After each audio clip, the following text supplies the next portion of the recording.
Good morning, First Church friends. Believe it or not, it's the middle of the week, and hence I'm here with a meditation, which concerns waiting. I don't know about you, but I find waiting to be difficult. Do you know what I do when I'm in a grocery store, waiting in line to make my purchases? I compare how fast my line is moving to how fast the other lines are moving. And when my line is moving faster, I feel terrific. But usually I pick the worst lines and have to wait longer, which is probably God trying to sanctify me. Think about amusement parks with me. After you pay about half a year's salary to get your family into the park, you see a sign outside of a ride that says 60-minute wait. I have a hard time deciding whether or not the wait will be worth it. But you know, I have entered those 60-minute waits to go on the newest ride or to go on an old favorite ride, and usually the wait is worth it.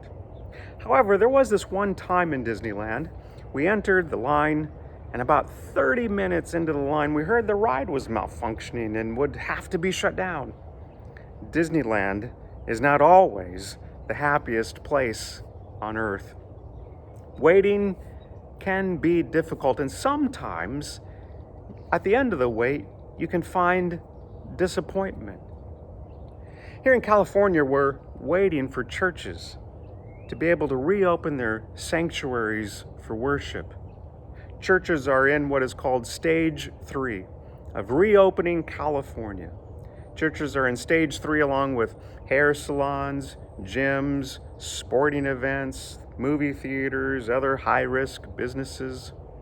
The waiting is difficult because we've been waiting a long time, and we don't know how long the wait will be. During this situation, I ask you to use this time to meditate on the truth that we're also waiting for the Lord Jesus to return.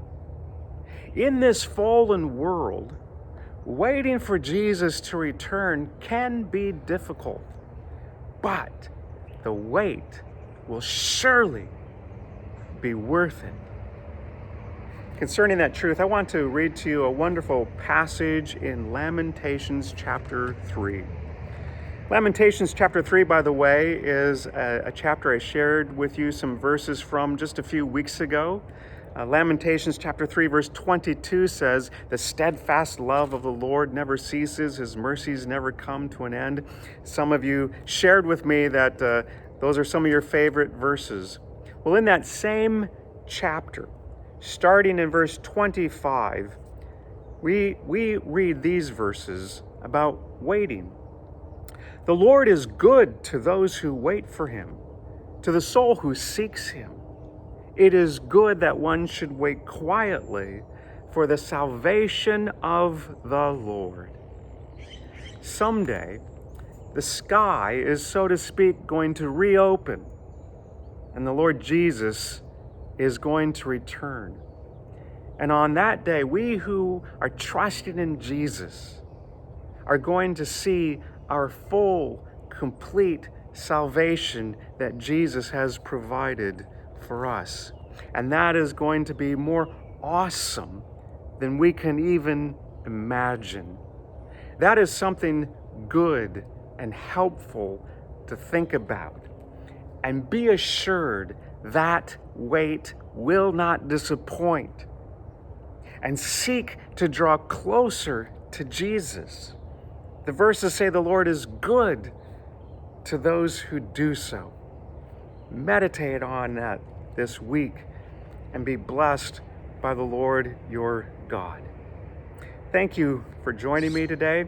And don't forget, tomorrow night at 7 p.m., our church is going to live stream a National Day of Prayer service. So I hope you join us tomorrow night, 7 p.m., for that live stream. Thank you. Have a terrific day.